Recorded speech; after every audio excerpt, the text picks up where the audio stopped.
dhalinyarada waxaa loo baahan yahay in runta la wajaho oo si walaaltinimo leh wada hadalkii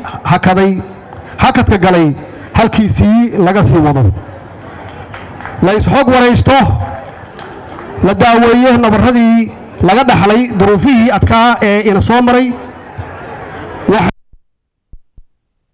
in la fogo la soo dhigo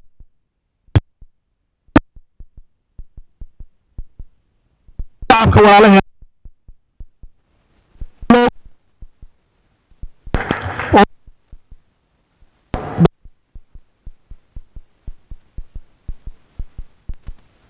ugu sii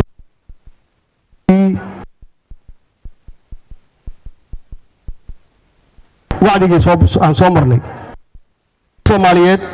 ma kala maaranto sidii la sheegay waxaanan marnaba soo imaan doonto oo aysan kala maqnaan doonin waxaan dhalinyarada leeyahay ayaga iska leh mustaqbalka waa inay bilaabaan dood cilmiyeedyo lagu falanqeynayo mustaqbalka Soomaaliya ee qarnigan 21aadka ah ee aan ku jirno iyo sida aan uga habsaanay caalamka intiisa kale maanta waxaan u dabaaldegaynaa waa sharaftii qiimihii qabkii dadkii gobollada waqooyi ee calankii ka taagay beertii xorriyadda ee Hargeysa iyo dawladdii iyo midnimadii ummadda Soomaaliyeed ee u keeneen inay ku noqoto ummadda jirta oo inay noqoto ummadda jirta oo caalamka aan ku leenahay sharaf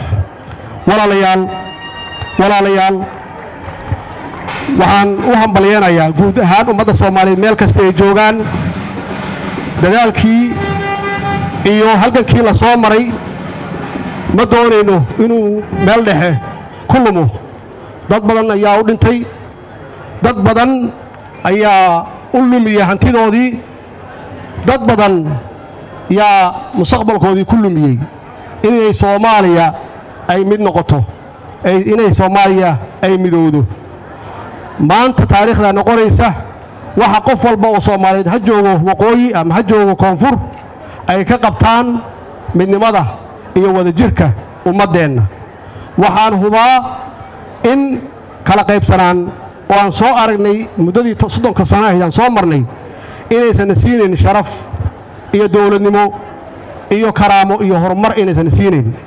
waxa kaliya aan ku gaari karno waxay tahay inaan ka gudubno qabiilka iyo qabyaaladda aan u shaqeeyno qarannimo aan u shaqeeyno taas weeye waxaan kula tartami karno caalamka taas weeye waxaan uga harnay iyada naftigeeda markii aan hore u marinay qabyaaladda iyo qabiilka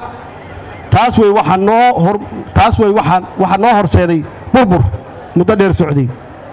ummadda Soomaaliyeed meel kasta ay joogaan waxaan leeyahay hambalyo insha Allah waxaan sugeynaa wiigii xorriyadda oo nagu soo aadan bisha July 1 oo ah isu tagii koonfur iyo waqooyi waxaan leeyahay hambalyo guud ahaan ummadda Soomaaliyeed meel kasta ay joogaan wassalaamu calaykum wa rahmatullaahi wa barakaatuh